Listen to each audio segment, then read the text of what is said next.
Binigyang diin ng Philippine Rice Research Institute ang kahalagahan ng tamang oras ng pag-aani ng palay at paggamit ng makabagong makinarya upang mapataas ang kalidad ng ani, mabawasan ang pagkalugi at madagdagan ang kita ng mga magsasaka sa Science City of Muñoz, Nueva Ecija. Ayon kay Arnold Juliano, mahalaga ang wastong timing ng anihan upang mapanatili ang mataas na ani at market value ng bigas. Aniya, maaring matukoy ng mga magsasaka ang tamang panahon ng pag-aani batay sa maturity ng pananim at obserbasyon sa bukid.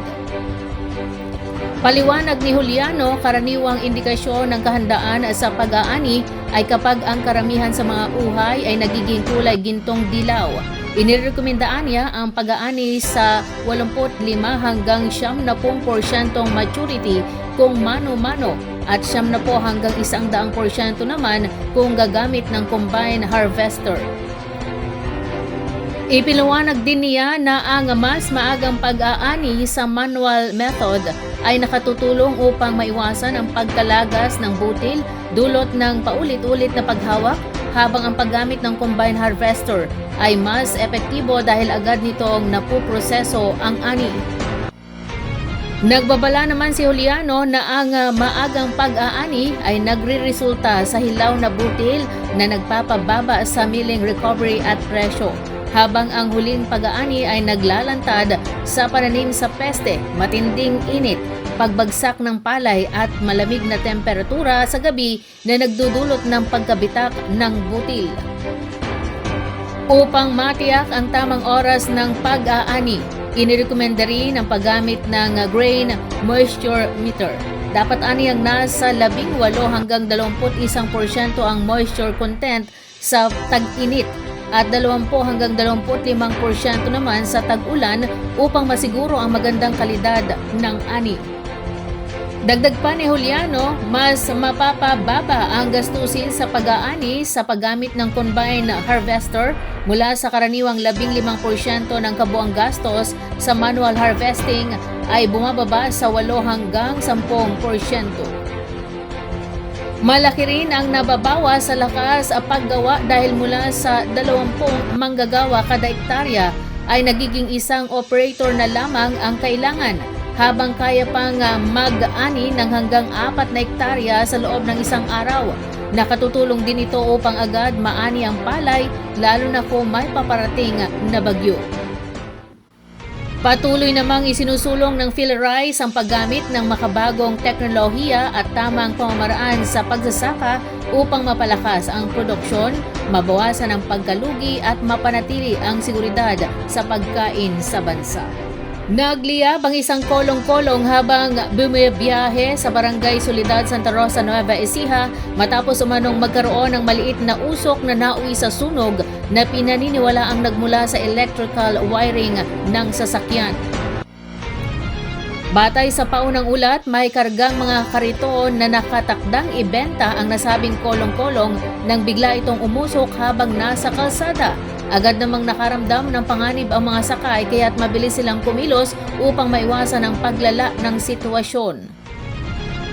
Sa tulong ng mga taong malapit sa lugar, agad na gumamit ng fire extinguisher upang apulahin ang apoy. Dahil sa maagap na pagtugon, napigilan ang pagkalat ng apoy at tuluyang naapula ang sunog sa loob ng maikling panahon. Wala namang naiulat na nasugatan sa insidente at ligtas ang lahat ng sakay ng kolong-kolong. Gayunpaman, makikitang grabeng napinsala o nasunog ang karamihan ng karton at bahagi ng mga kalakal na sakay ng sasakyan.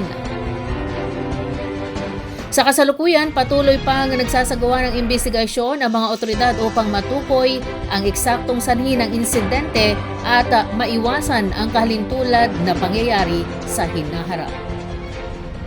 Formal nang nanumpa sa tungkulin ang mga bagong halal na opisyal ng Samahang Harana sa Nayon ng DWJJ at CAAP-TV sa isang seremonya na ginanap nitong April 24, 2026 sa Dapok Resort na matatagpuan sa Fortaleza Road, Barangay Cruz Roja, Cabanatuan City, Nueva Ecija. Nagsimula ang programa ganap na alas 9 ng umaga sa pangunguna ni Cabanatuan City Mayor Myca Elizabeth R. Vergara na nagsilbing tagapangasiwa ng oath-taking ceremony. Sa kanyang mensahe, binigyan din ng alkalde ang kahalagahan ng pagkakaisa, aktibong pamumuno at patuloy na paglilingkod sa komunidad. Dumalo sa nasabing aktibidad ang humigit kumulang 70 katao na binubuo ng mga miyembro, leader at opisyal ng samahan mula sa iba't ibang bayan at barangay sa lalawigan ng Nueva Ecija. Kabilang sa mga nanumpang miyembro ng Board of Directors sina Larry Cruz ng Villa Opelia, Freddy Eugenio ng Calicid Norte, Cabanatuan City, Priscilla Manlapas ng Gapan City, Benvenido Aparilla ng Licab, Angelita Bonifacio ng Bagong Sikat, Isabelo Cariaga ng Cruz Roja at Alex de Belen ng Jaén.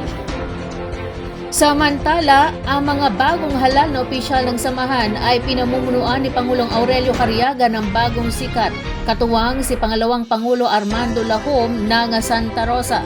Itinilaga naman bilang kalihim si Virgie Asuncion ng Bagong Sikat at bilang ingat-yaman si Elizabeth Ligaspi ng Calicid Norte at Assistant Treasurer Angelita Cariaga ng Bagong Sikat.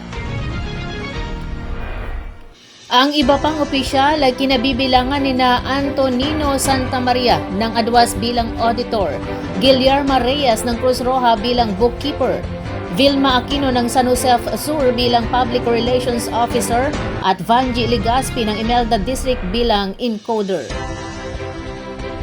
Itinalaga rin ang mga tagapayo ng samahan na kinabibilangan ni na Norberto Kita ng Calicid Norte, Severino Tapang ng Pamaldan, Lorena Castro ng Cruz Roja, Edita Nieto ng San Leonardo at Ramon Viernes ng Santo Domingo. Samantala, si Joselito Villaseñor ng Bagong Sikat ang hinirang bilang business manager. Sa kabuuan, naging matagumpay ang isinagawang panunumpa na inaasahang magbibigay ng panibagong sigla at direksyon sa samahan tungo sa mas aktibo at epektibong paglilingkod sa kanilang hanay.